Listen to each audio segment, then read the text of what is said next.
Donc nous, on était en sciences embarquées et en fait, on a du coup créé un atelier de médiation scientifique justement destiné pour des étudiants de collège et de primaire. Donc c'était en fait un atelier de sensibilisation à la science, à la recherche de façon générale et porté sur la thématique du plancton. Voilà, et c'était une expérience qui était plutôt enrichissante et on a eu en fait des enfants qui étaient vraiment très instruits sur ces thématiques-là du plancton, justement liées au fait que c'était des enfants qui vivaient sur Ouessant et qui sont très alertes sur ces questions-là en fait.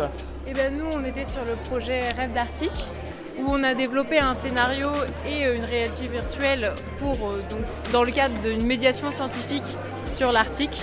Nous, ce qui était bien en fait, c'est que on était une équipe, donc il y avait des étudiants de l'UBO et aussi nous on venait de l'ENSTA, donc une école d'ingénieurs à Brest. Et donc on a pu, au contact de tout le monde, on a pu apprendre pas mal à se connaître, à voir comment les autres travaillaient. Et c'était assez intéressant justement d'échanger sur ces choses-là et de voir.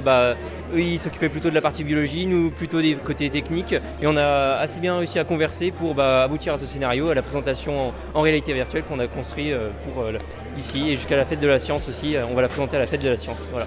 Ce qui m'a frappé vraiment, c'était déjà on travaillait dans un cadre qui était vraiment, m'a semblé idyllique. Enfin, on était à Ouessant, sur l'île d'Ouessant, et donc ça nous a vraiment permis de nous concentrer sur un but. On a vraiment très bien pu travailler dans ce cadre-là.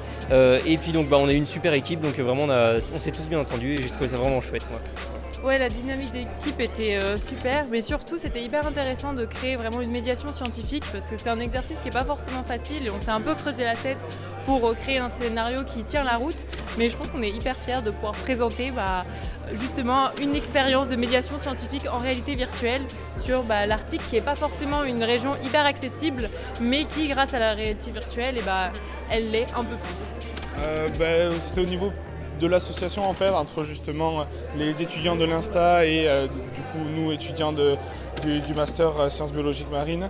Ça a super bien marché en fait parce qu'on avait du coup des compétences qui étaient transversales justement et donc voilà, c'était vraiment très intéressant pédagogiquement.